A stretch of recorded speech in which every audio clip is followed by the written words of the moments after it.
నమస్తే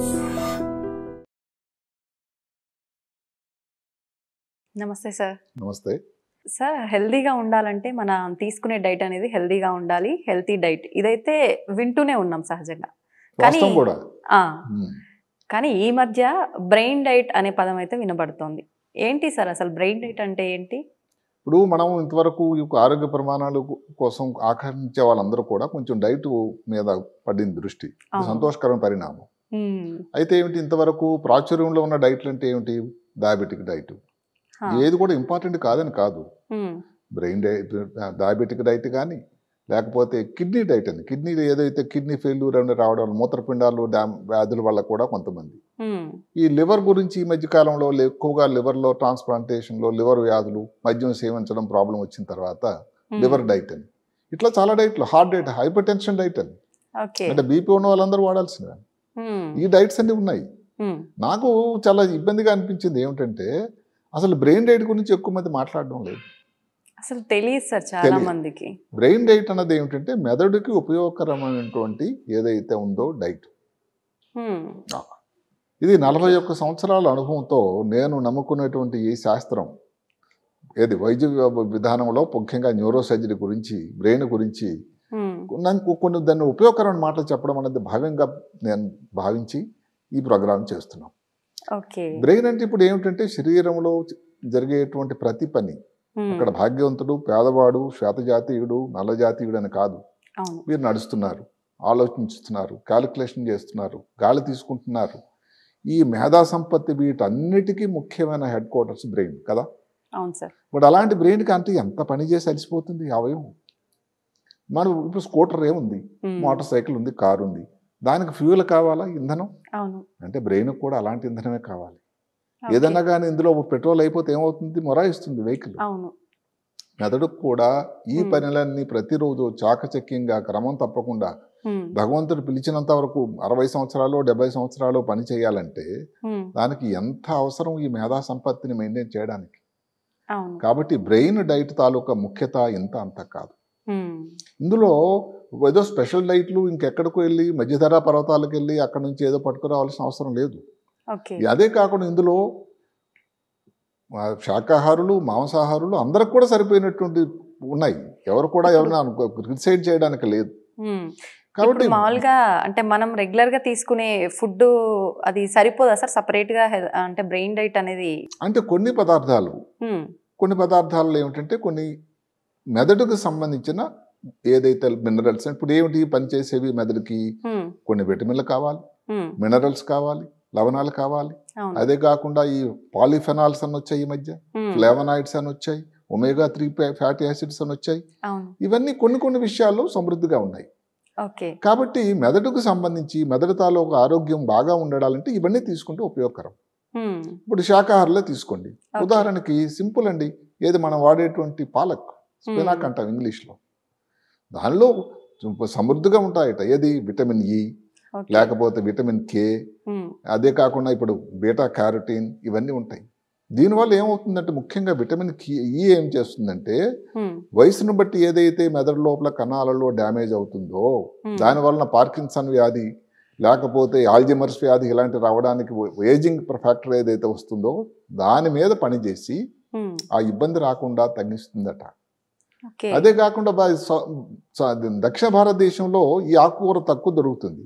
శాస్త్రం ఏం చెప్తుందంటే కాలే కూర, మ్మ్. మున్ముంగ్ కూర అని అంటారట. అది దక్షిణ భారతదేశంలో కన్నా మధ్య ప్రాంతంలో లేకపోతే ఉత్తర భారతదేశంలో జరుగుతుంది. మ్మ్. దగ్గర కూడా అది కూడా మన వాళ్ళు కూడా ఇక్కడ పండిస్తారని అనుకుంటున్నాను. మ్మ్. వీటిలో ఈ ఉపయోగకరమైనటువంటి సమృద్ధిగానే ఉన్నాయి. ఓకే. అదే కాకుండా అప్పుడు నేరేడు పండు అంటే అందరూ తీసుకునేది నేరేడు పండు, బెర్రీస్ అంటాం. అవును. ఈ బెర్రీస్ కూడా బ్లాక్ బెర్రీ, బ్లూబెర్రీ, స్ట్రాబెర్రీ. మ్మ్. ఈ మధ్యకాలంలో ఎవరో మాకు మిత్రులు చెప్తున్నారు, ఎక్కడ విశాఖపట్నం జిల్లాలోని మ్మ్. ఈ అరకు, లేకపోతే చింతపల్లి ఇలాంటి ప్రాంతాల్లో బెర్రీస్ పండిస్తున్నారట, స్ట్రాబెర్రీస్. ఇదేదో విదేశాల నుంచి, స్విట్జర్లాండ్ నుంచి రానక్కర్లేదు. ఆ.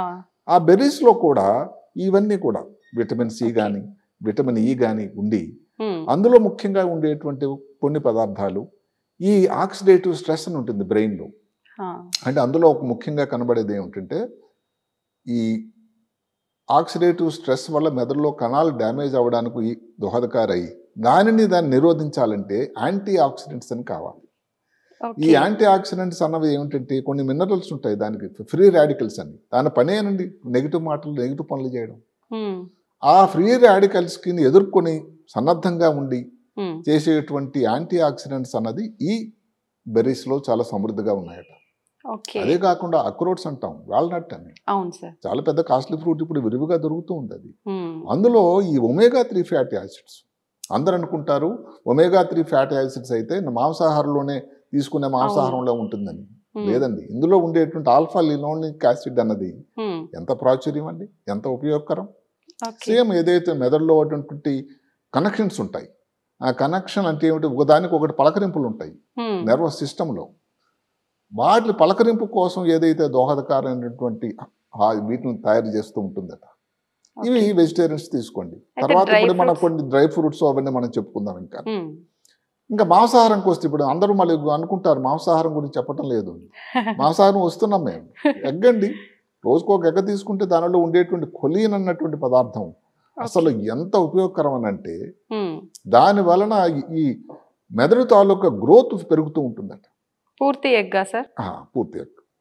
దాంట్లో ఉండేటువంటి కనెక్షన్స్ ఇందాక మనం చెప్పుకున్నటువంటి ఏదైతే న్యూరాన్స్ మధ్యలో కనెక్షన్, సమాచార వ్యవస్థ, బ్రెయిన్ లో కొన్ని బిలియన్స్ ఉన్నాయి న్యూరాన్స్ అని. ఎవరు లెక్క పెట్టలేదు ఇంతవరకు ఎన్ని ఉన్నాయని. అందులో ఏదన్నా కానీ నశిస్తూ ఉంటే దాని తాలూకు ముఖ్యత. ఎందుకంటే బ్రెయిన్ భగవంతుడు ఎలా తయారు చేశాడంటే, ప్రతి ఏరియా ఒక పని కోసం నిర్దేశించాడు ఆయన. ఒక పని వాసన కోసం, ఒక పని కంటి చూపు కోసం, ఒక పని వినడానికి, ఒక పని వాక్శుద్ధికి, మాట చాతుర్యానికి, తెలివికి, జ్ఞాపక శక్తికి, ఇట్లా వీటన్నిటి మీద కూడా ఈ కనెక్షన్స్ అనేది చాలా ముఖ్యం. ఏదైనా సమాచారం, ఇప్పుడు మాటకు మొబైల్ లేని రోజు నాడు ఎంత కష్టం అయ్యేదంటే ఎక్కడ తను మాట్లాడాలని. ఇప్పుడు అంత గొప్ప వ్యవస్థ, ఈ కనెక్షన్ వ్యవస్థ ఎప్పుడో సృష్టికర్త మెదడులో అమర్చాడు. ఈ కనెక్షన్స్ కానీ ఏ కారణం వల్ల డ్యామేజ్ అయితే ఇబ్బంది మనం అర్థం చేసుకోవచ్చు. కాబట్టి ఈ మనం చెప్పినటువంటి అక్రోట్ కూడా దానివల్ల ఉపయోగం. ఈ కొలియన్, కోడిగుడ్డు గురించి మాట్లాడుకుంటున్నాం. అదే కాకుండా మాంసాహారులు తీసుకున్నటువంటి మాంసం, ఇందులో చిన్న తేడాల శాస్త్రం ఏం చెప్తుందంటే, ల్యాంబ్ అంటే ఏమిటి, లేత గొర్రె నుంచి మాంసం అట. ఈ పోర్కు, బీఫ్ ఇవన్నీ రెడ్ మీట్, వైట్ మీట్ అని 2 రకాలు ఉంటాయండి. రెడ్ మీట్ అన్నది ఇప్పుడు ఇదే మనం చెప్పుకున్నటువంటి ల్యాంబ్ కానీ, పోర్క్ కానీ, బీఫ్ కానీ రెడ్ మీట్ అంటారట. వైట్ మీట్ అంటే చికెన్, వీటిలో వచ్చేది. వైట్ మీట్ అంత శాస్త్రం కాదట, ఉపయోగకరం కాదు. ఏదైతే ఉందో ముఖ్యంగా ల్యాంబ్, ఏదైతే లేత గొర్రెను తీసుకునేటట్టయితే దానిలో క్యాలరీస్ తక్కువ ఉంటాయి, దానిలో కొవ్వు పదార్థాలు తక్కువ ఉంటాయి, దానిలో ఉండేటువంటి ఉపయోగకరమైనటువంటి మెదడుకు సంబంధించినటువంటి మేత అంతా అందులో ఉంటుందట. అలాగే ఇంకొకటి ఉంది ఏమిటంటే సాల్మన్ ఫిష్ అని, అంటే చాలా ఫ్యాటీ ఫిష్ అని. Omega three fatty acids, fish liver oil అంటాం మనం. సమృద్ధిగా ఉండేటువంటి గొప్ప సోర్సు ఇది. అంటే ఇవన్నీ కాగ్నిటివ్ ఫంక్షన్, జ్ఞాపక శక్తికి, క్యాలిక్యులేషన్కి, మేధా సంపత్తికి. లేకపోతే ఇదేందో అమ్ముతుందంటే 60-50 సంవత్సరాల తర్వాత రోజుకి భారతదేశంలో కూడా ఆల్జిమర్స్ వ్యాధి వాళ్ళు బాధపడే వాళ్ళు ఎక్కువైపోతూ ఉన్నారు. ఏదైతే తెల్ల జుత్తు వచ్చి ఇలాగ జుత్తు తగ్గిపోతూ ఉందో అలాగే కణాల సంఖ్య కూడా తగ్గిపోతూ ఉందట. వీటన్నిటికీ పెంపొందించడానికి ఉపయోగపడేటువంటి ఒక ముఖ్యమైన ఈ ఆహారం నాన్ వెజిటేరియన్స్లో మనం చెప్పుకున్నటువంటి ఫిష్. అలాగే వెజిటేరియన్స్లో మనం చెప్పుకున్నాం వాల్నట్. ఎక్కడైనా కానీ ఒమేగా-3 ఫ్యాటీ యాసిడ్స్ అవసరం. అది 2 వెజిటేరియన్ ఏదైతే శాకాహారాలతో తీసుకునేటువంటి పదార్థాల్లో కానీ, మాంసాహారాలు తీసుకునే పదార్థాల్లో కూడా ఉన్నాయి. అయితే మా మాంసాహారులతో అడ్వాంటేజ్ ఏంటంటే వాళ్ళు శాకాహారం తీసుకోగలరు, మాంసాహారం తీసుకోగలరు. శాకాహారులు అయితే మాంసాహారం తీసుకోపోవచ్చు. ఇప్పుడు అందుకని సరిపోయినట్టు కొన్ని డ్రై ఫ్రూట్స్ ఇవన్నీ ఉన్నాయి. ఉదాహరణకి ఇప్పుడు మీరు పసుపు అనుకోండి, పసుపు మాంసాహారంలో కూడా మాంసాహారంలో వాడతారు కదా.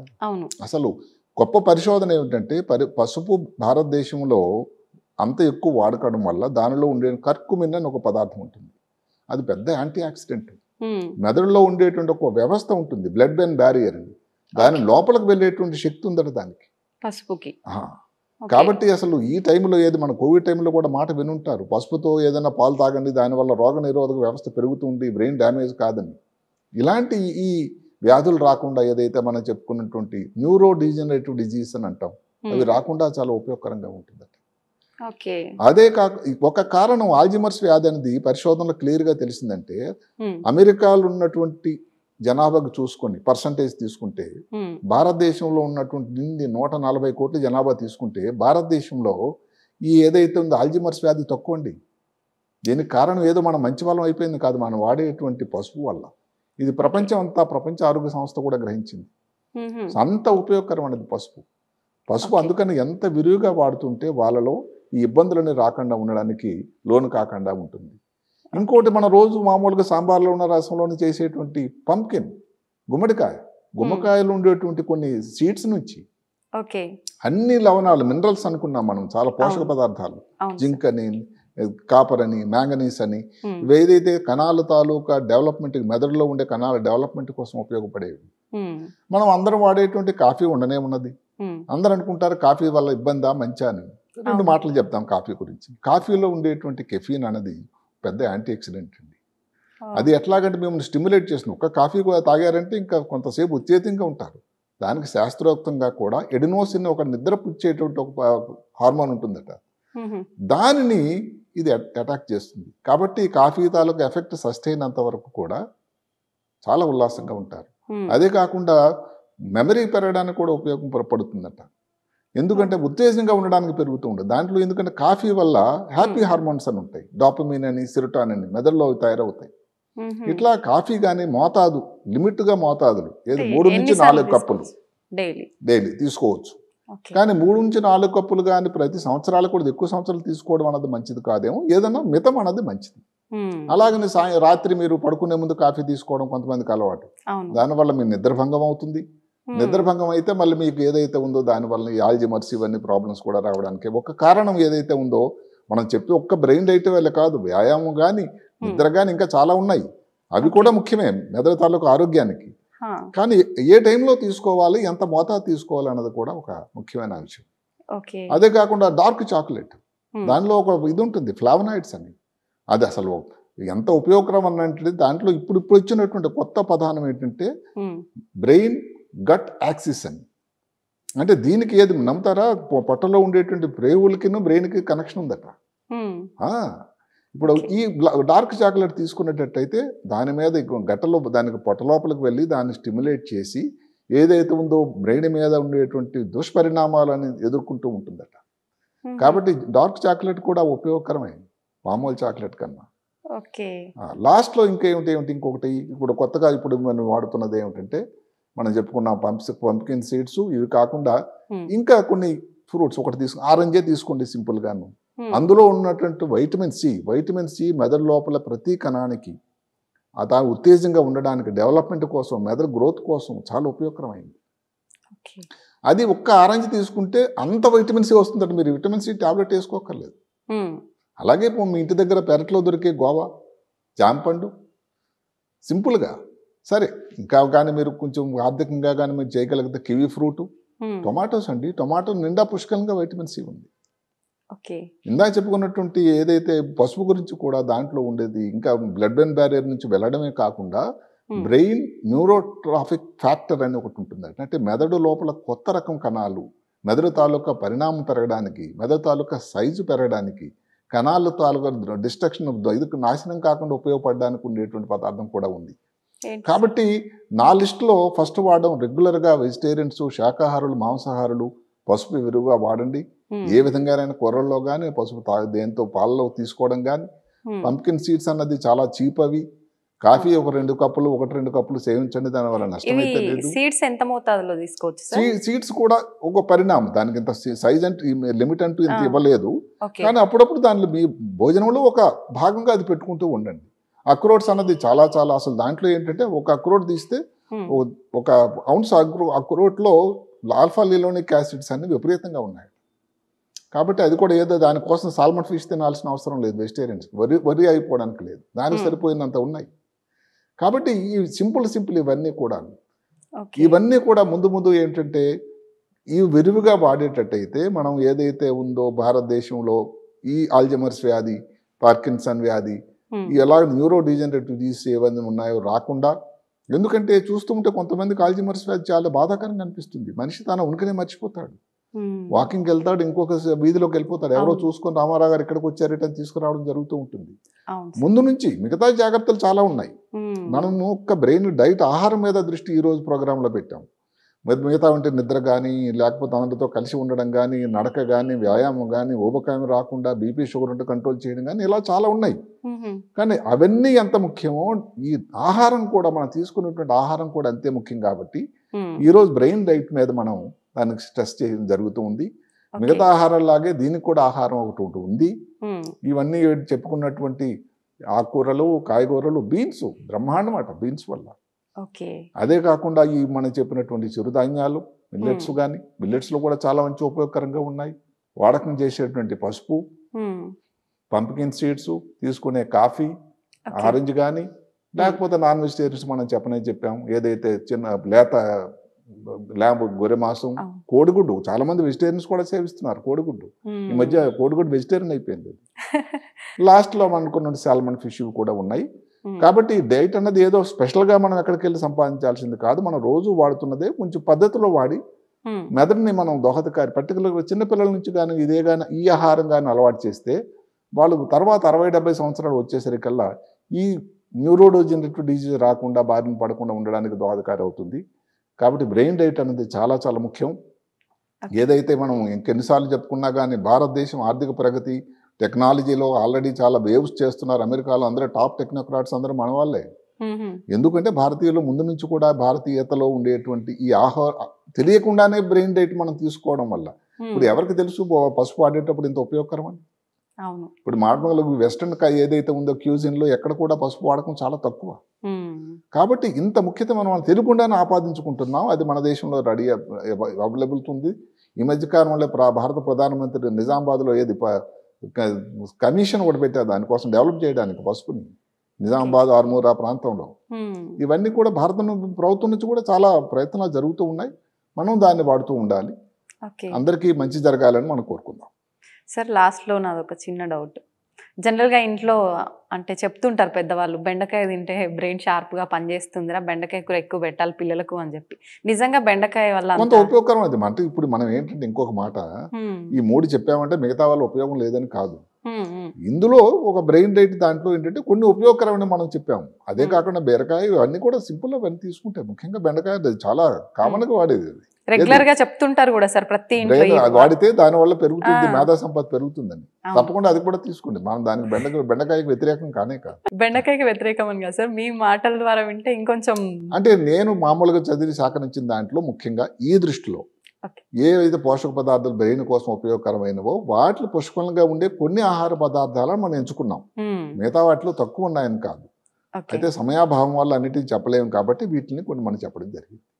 నిజంగా అంటే బ్రెయిన్ డైట్ అనగానే దానికోసం ప్రత్యేకించి ఏం డైట్ ఉంటుందా అనే ఒక ఆలోచన అయితే ప్రతి ఒక్కరిలో ఉంది సార్. క్లియర్ అయిపోయింది సార్ మీ మాటల ద్వారా. Thank you sir, thank you very much. నమస్కారం.